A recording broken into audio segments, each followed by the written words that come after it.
Materi pertama yaitu pengertian dan tujuan kutipan. A. Pengertian kutipan.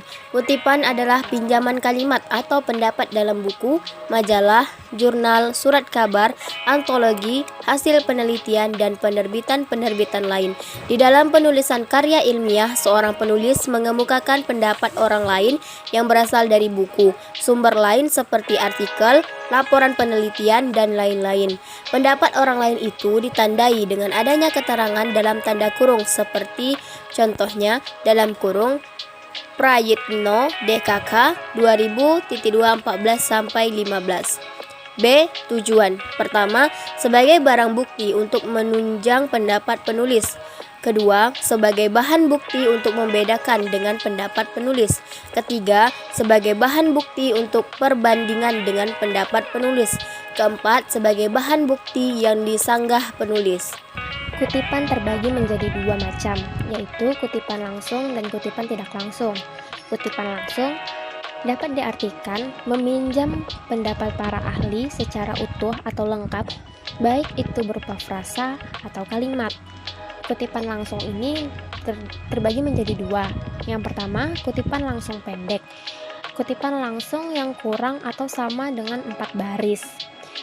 Yang kedua, kutipan langsung panjang, yakni kutipan langsung yang lebih dari 4 baris. Teknik penulisan kutipan langsung pendek. Yang pertama, kutipan ditulis serangkai dengan teks. Yang kedua, spasi kutipan menyesuaikan dengan teks, biasanya 1,5 spasi pada makalah dan proposal, sedangkan 2 spasi pada skripsi ataupun tesis. Yang ketiga, memakai tanda petik 2 di awal dan di akhir kutipan. Yang keempat, menuliskan nama belakang pengarang, tahun terbit, dan halaman tempat mengutip. Penulisan nama pengarang dapat ditulis di awal kutipan ataupun di belakang kutipan. Teknik penulisan kutipan langsung panjang. Yang pertama, dipisahkan dari teks. Yang kedua, spasi dalam kutipan adalah 1 spasi.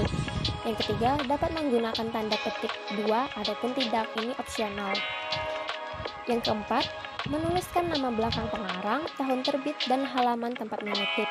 Penulisan nama pengarang dapat ditulis di awal kutipan ataupun di belakang kutipan. Kutipan tidak langsung. Kutipan tidak langsung dapat diartikan meminjam pendapat para ahli tidak secara utuh. Penulis mengambil intinya lalu topiknya saja, lalu dikembangkan dengan pendapat penulis atau tak terdapat perbedaan. Teknik penulisan kutipan langsung. Yang pertama, kutipan disatukan dengan teks. Yang kedua, spasi kutipan menyesuaikan dengan teks. Yang ketiga, tanpa adanya tanda petik 2.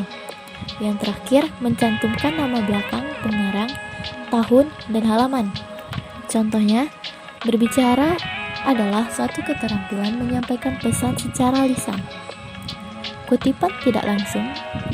Bila kutipan bersumber dari kutipan lain, seorang penulis kadangkala mengutip pendapat ahli dari buku ataupun teks lain karena tidak menemukan sumber asli dari pendapat ahli tersebut.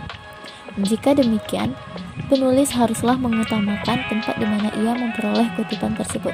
Berikut contoh kutipan yang dikutip dari kutipan lain. Thomson dalam Mudini dan Purba 2009-18 menyatakan bahwa komunikasi merupakan fitur mendasar dari kehidupan sosial dan bahasa merupakan komponen utamanya.